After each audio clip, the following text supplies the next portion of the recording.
Now, Governor Haley understands this. She doesn't refer to this as an ethics bill anymore. She refers to it as an income disclosure bill. And in fact, that's what I've been told by governor's staff, is we're going to call this an income disclosure bill. Well, one half of one page in this 23-page report deals with income disclosure. The other 22 and a half pages deal with ethics reform. Now, you can't go ahead and go to the public and tell them that you're going to push for sweeping ethics reform and identify time and again two critical components, two essential components, two components without which the bill isn't worth passing, according to the state and Greenville and Grand Strand newspapers. You can't do that and then come here on the last day and try to tell the public that's what we've done.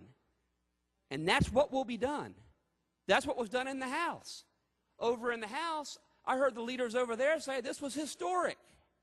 This was historic ethics reform. This box is checked. When it comes to ethics, when it comes to the citizens' faith in how we discharge their functions, we can't accept baby steps. And I'm here to tell you, I've heard some people say they don't hear about this back home, that they don't think people care about what we do up here in Columbia, that they've got no problem with the fact that we police ourselves. I don't think that's true. I don't think that's true. And Senator Hayes asked a good question. He said, what's going to change next year to make it different? And I understand that. What's going to change next year to make this body willing to do what we should have done this year? Well, it's going to take energizing people outside of this building. That's the only place that real reform ever occurs. We got restructuring under Carol Campbell after Operation Lost Trust, and people lost faith in their legislators. That moment's coming. That moment's coming fast. Just read the newspapers the last couple of days about what happened in Lexington County. Things are happening fast. There is going to be pressure. There is going to be a demand.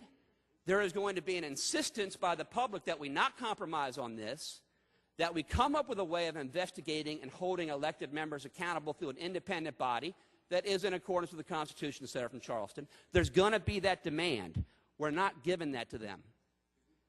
Maybe we didn't try hard enough, or maybe the grassroots weren't engaged enough. But I, for one, will go out there this summer and this fall, and I'll engage the grassroots. And I'll tell them that until legislators in the General Assembly fear people back home more than they fear people in the front row, you're not going to get real reform.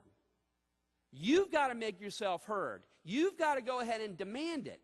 And once people understand that failing to give this basic reform is going to get them unelected, you're not going to get change. That can change, and that can happen.